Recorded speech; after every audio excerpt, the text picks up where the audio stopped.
নমস্কাৰ সকলোকে স্বাগতম জনাইছোঁ। আজি ভাইটি এজনে এই মোবাইলটো কিনি পালে তেওঁ এটা অসুবিধা পাইছে। অসুবিধাৰ কাৰণটো হ'ল বেক বটনটো এইফালে আছে। আমি সাধাৰণতে ব্যৱহাৰ কৰা মোবাইলবিলাকৰ বেক বটনটো এইফালে থাকে, কিন্তু এই মোবাইলটোত বেক বটনটো এইফালে আছে। গতিকে তেনে ক্ষেত্ৰত আপুনি কেনেকৈ সলনি কৰিব?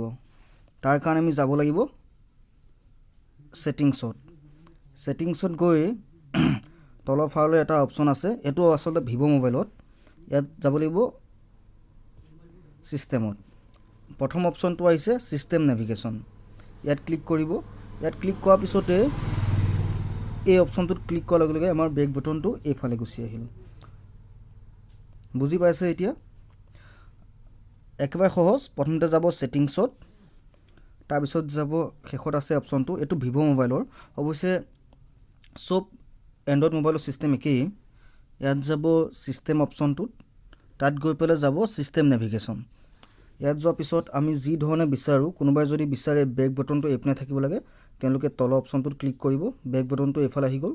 আৰু কোনোবাই যদি বিচাৰে বেক বটনটো এইফালে লাগে, তেওঁলোকে ওপৰ অপশ্যনটো ক্লিক কৰিব। এতিয়া চাব পাৰে যিকোনো এটা এপ খোলাৰ পিছতে এইটো খুলিলোঁ। এতিয়া বেক কৰিবৰ কাৰণে এইপিনে আছে আৰু এইবোৰ ক্ল'জ কৰিবৰ কাৰণে ইয়াত আছে। ধন্যবাদ।